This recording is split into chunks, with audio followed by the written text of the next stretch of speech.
Pelaku DP dan DA menyusun skenario menghilangkan nyawa Indriana. Mereka menyewa pembunuh bayaran dengan imbalan 50 juta rupiah. Lantas bagaimana kasus ini bisa diungkap? Berikut ini liputan jurnalis Kompas TV, Rangga Indrajana.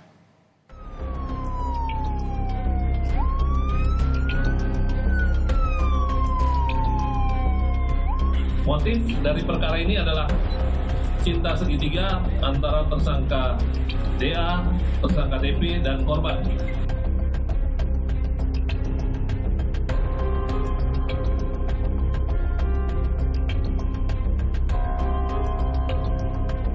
Tersangka ingin menguasai harta korban.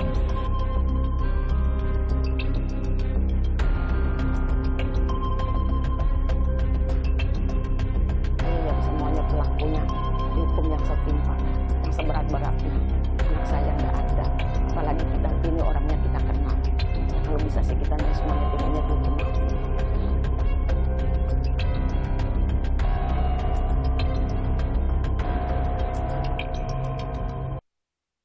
Kasus penemuan mayat wanita terbungkus selimut di Kota Banjar, Jawa Barat telah terungkap. Motif dari pembunuhan ini adalah cemburu kepada sang korban Indriana Dewi Eka dalam asmara cinta segitiga. Lantas, bagaimana duduk perkara pembunuhan ini? Saksikan penelusuran saya.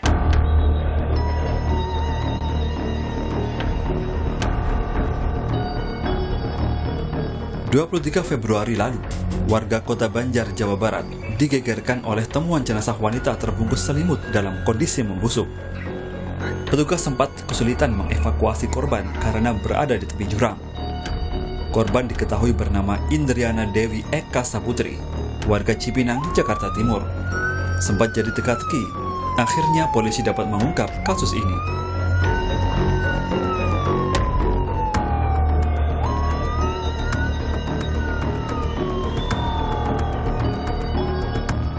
Guna mengetahui sosok Indriana, baru-baru ini kami mendatangi rumah keluarga korban. Saudara, pada saat hari kejadian pembunuhan Indriana, dia masih sempat bertemu dengan keluarganya di kediamannya yang terletak di belakang saya ini. Dan sayangnya, ternyata pertemuan itu merupakan pertemuan terakhir antara keluarga dan anak mereka. Dan selang beberapa hari muncul kabar bahwa Indriana telah meninggal dunia. Guna mengetahui lebih mendalam siapa sosok Indriana, kami akan mencoba berbicara dengan keluarga Indriana.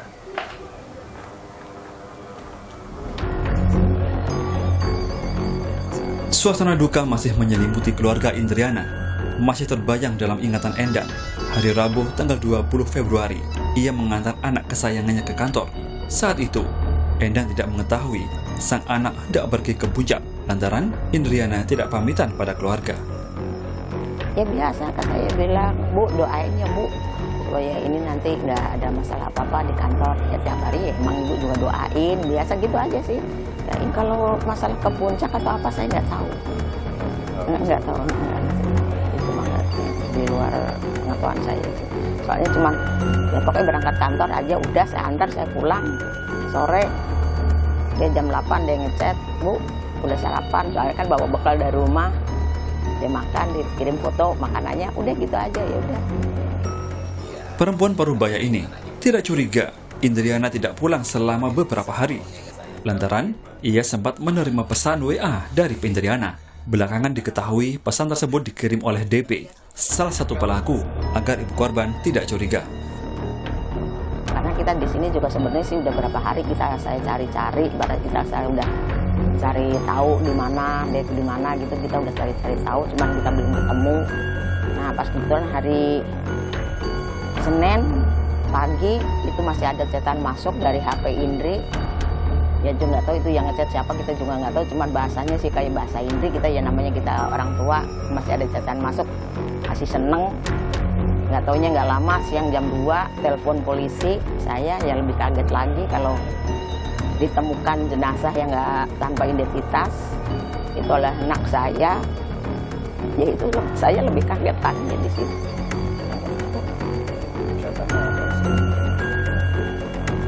Ya Katanya ya, kata Indri baik-baik aja, katanya ada di Bali. Itu yang saya tahu, itu aja sih.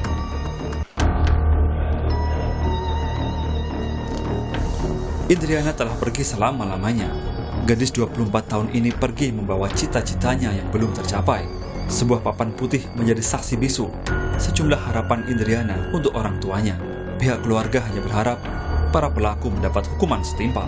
Harapan saya ya semuanya pelakunya dihukum yang setimpal, yang seberat-beratnya. Anak saya nggak ada, apalagi kita ini orangnya kita kenal. Ya kalau bisa sih kitanya semuanya pengennya dihukum mati. Anak saya terlalu disiksa, ibaratnya kan begitu. Itu sih. Pembunuhan terhadap Indriana dilakukan di kawasan Jalan Pelangi Boulevard Jayanti, Babakan Madang, Sentul, Kabupaten Bogor, Jawa Barat. Kami pun menuju TKP pembunuhan. Pada hari biasa di siang hari, daerah ini terlihat tidak terlalu ramai. Kami perkirakan pada malam hari, jalanan ini cukup sepi.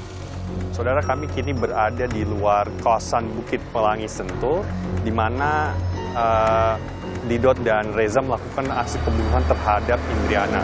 Nah, sayangnya kami tidak diperbolehkan untuk mengambil gambar langsung di dalam lokasi TKP yang terletak di dalam kawasan perumahan elit.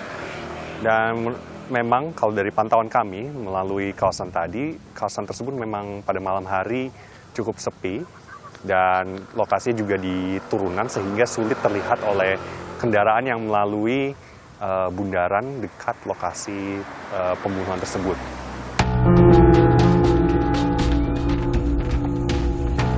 Kasus pembunuhan ini berawal saat DA yang merupakan kekasih korban ingin kembali menjalin cinta dengan seorang perempuan bernama DP.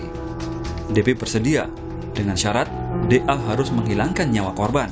Awalnya DA sempat ragu, tapi akhirnya setuju. Skenario pun dirancang. DP menyarankan agar DA menggunakan jasa pembunuh bayaran. DA pun meminta bantuan MR temannya untuk menghabisi nyawa korban dengan imbalan 50 juta rupiah. Tanggapan tersangka DP pada saat tersangka DA ingin kembali kepadanya mempunyai syarat, yaitu apabila ingin kembali dengan tersangka DP, maka tersangka DP tidak mau lagi melihat korban Indriana Dewi ini di dunia.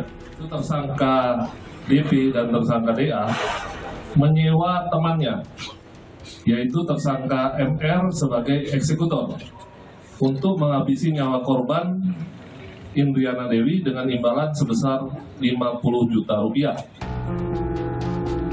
Awalnya, perencanaan pembunuhan dilakukan DP dan DA. Waktu pembunuhan ditentukan 20 Februari, sekitar jam 15.30. DA dan MR si pembunuh bayaran menjemput korban, lalu menuju Bukit Pelangi Bogor.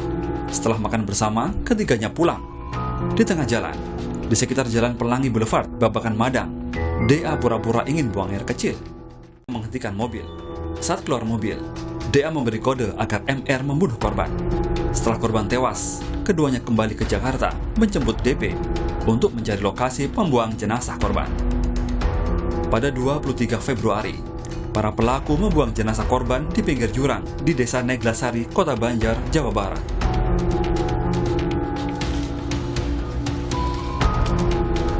Misteri hilangnya Indriana sejak 20 Februari terungkap 5 hari kemudian. Seorang warga menemukan sosok jenazah terbungkus selimut di pinggir jurang di belakang Tugu Patung Gajah di Desa Neglasari, Kota Banjar.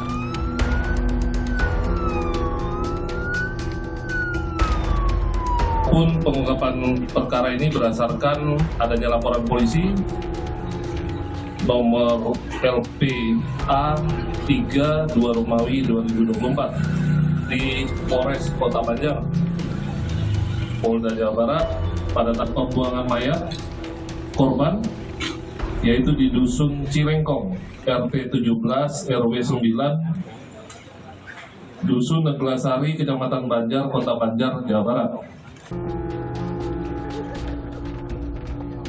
Polisi menyebut motif para pelaku nekat menghabisi nyawa Indriana karena cinta segitiga. Tersangka DP cemburu, DA menjalin hubungan asmara dengan Indriana. Selain itu, Tersangka juga ingin menguasai harta korban. Motif dari perkara ini adalah cinta segitiga antara tersangka DA, tersangka DP, dan korban Indriana Dewi, serta tersangka ingin menguasai harta korban. Sebelum dibuang, tersangka DP dan tersangka DA mengambil barang berharga milik korban, yaitu jam tangan Rolex yang dipakai korban, tas LV, dan dompet korban. Kemudian tersangka DP menjual barang-barang tersebut dan uang hasil penjualan dibagi-bagi kepada tersangka DA dan eksekutor tersangka MR. Akibat perbuatannya, tersangka DP, DA, dan MR dijerat pasal berlapis tentang pembunuhan berencana dengan ancaman hukuman maksimal pidana mati. Untuk pasal yang dilanggar, yaitu pasal 340 atau pembunuhan yang direncanakan, kemudian pasal 338 atau pembunuhan, dan pasal 365 KUHP ayat 4, yaitu pencurian dengan kekerasan yang mengakibatkan luka berat atau kematian. Ini ancaman hukumannya paling tinggi pidana mati atau pidana seumur hidup atau paling lama 20 tahun.